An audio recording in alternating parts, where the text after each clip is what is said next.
Welcome to the Defense and Aerospace Report. I'm Vago Muradian here at NATO Allied Command Transformation's annual Chiefs of Transformation Conference in Norfolk, Virginia, the leading gathering of innovators from across the Atlantic Alliance as well as from partner nations. Our coverage here is sponsored by L3 Technologies and Leonardo DRS, and we have with us Royal Navy Vice Admiral Paul Bennett, who is the Chief of Staff here at Allied Command Transformation.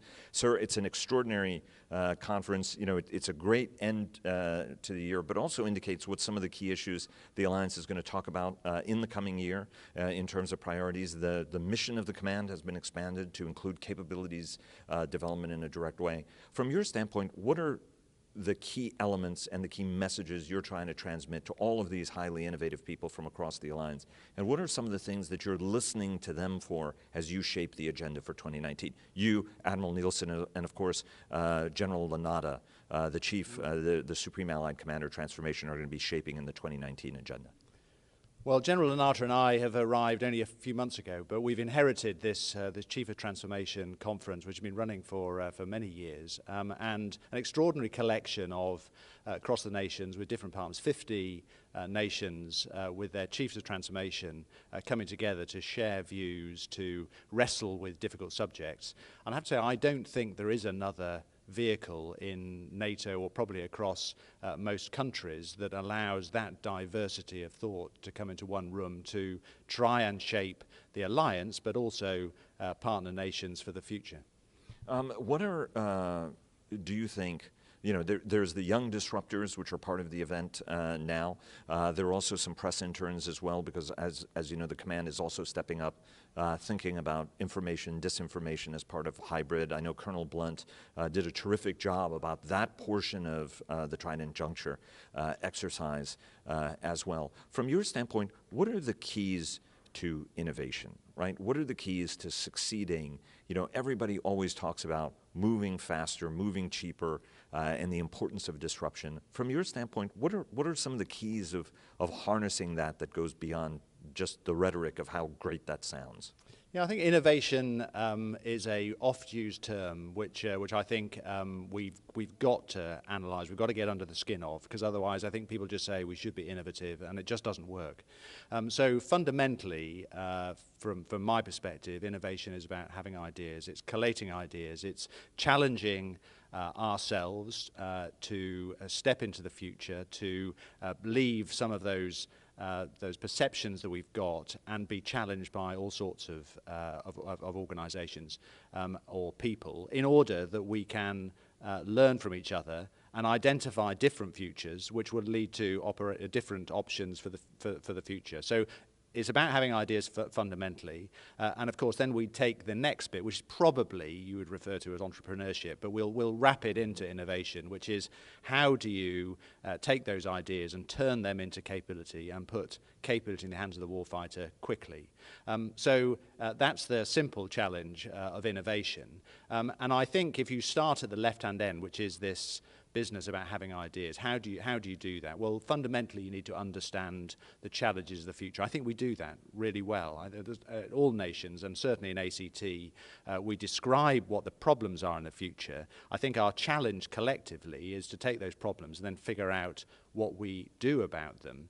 And that's where we have conferences like this, or the NATO Industry Forum, or the Concept Doctrine and Experimentation Forum, where we bring experts from different countries together to explore what you're thinking from your country's perspective, and how when we put those together, we might have a whole series of rich ideas.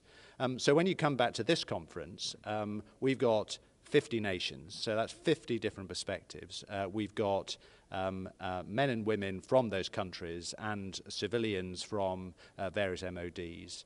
We've got this Young Disruptors team, one from each of the countries that has a Chief of Transformation, with the idea that we need those fresh, youthful views simply to add to that mix of perspectives. And I think we step into the future through this conference with some confidence, because I think if you can't put all that together and come up with ideas that will allow us to take them forward, then I fear that there is no way that we're going to come up with the ideas at all. The Deputy SACT Admiral Nielsen, Manfred Nielsen, said that you know, in a certain sense, it may be good to get rid of an X percentage of the staff here, like 30% or something like that, and replace them with young people. How important are the young disruptors as far as you're concerned? Because military people tend to be a little bit conservative for some very good reasons at the end of the day. And even if the old is not working as well as it perhaps should, there's a little bit of reluctance to jump to the next, even though militaries are remarkably innovative organizations at their core. You know, talk to us about the role of the young disruptors and harnessing younger people to maybe have a different view of solving some, you know, problems that the community has struggled with for a very long time. Well, in any organization, you need a mix of experience, because that experience is going to count, because you need to really understand what is the art of the possible to be able to provide the context. But then that experience needs to be challenged, and that's where we, the young disruptors, as many others, I mean, there are lots of challenges here, but in the young disruptors, we firmly believe we've done quite a lot of work with youth, but never had a young disruptors section in the conference. So this is not the first time we have asked young people to come together and give us a challenge, but we haven't done it in this form before. But they come from their MODs, they come from civilian companies, they've been brought by their chiefs of transformation. They don't come with a baggage of a long military career. They don't come with a baggage of being bounced around in their Ministry of Defence and found out all the reasons why you can't actually do something. And I really hope that they come to us and challenge us with ideas that, of course, we might have had, but we didn't dare say it because we think we wouldn't be able to deliver it.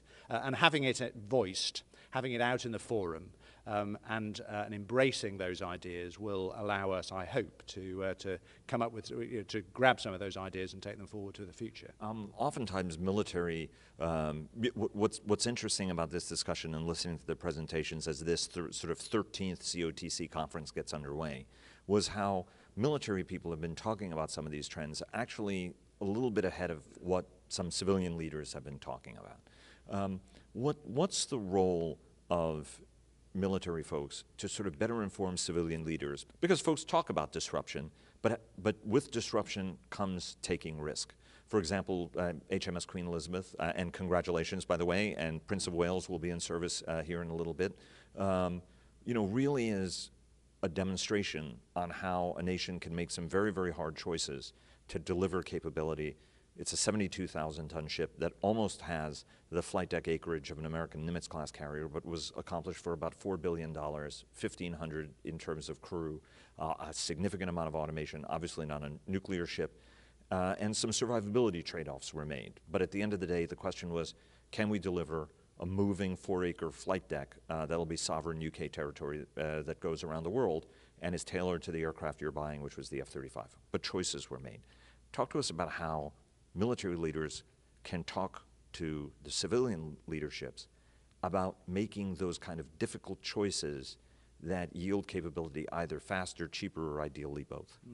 Well, there's no right or wrong answer in most of the capabilities we provide. Nations will work really hard to get what they feel is the right value for money. And you're going to trade off resilience for flexibility, and you're going to trade off manpower for automation, and there's a trade-off there, and every nation will determine how that works. From the UK perspective, we're enormously proud of Queen Elizabeth and the Prince of Wales. She's worked very well in her early trials, better than we could have hoped, and that investment in automation, investment in new ideas has been very positive. But to come back to your particular question, the military provide advice to politicians. That's our job. The politicians will tell us whether we're going to go to war or not, and the conflicts we should fight, and the influence or the deterrence we should provide. The military provide advice, and we also provide advice about where we should spend defence money in all our nations, and from ACT's perspective, we'll work with Brussels headquarters to determine where we spend NATO money on capability.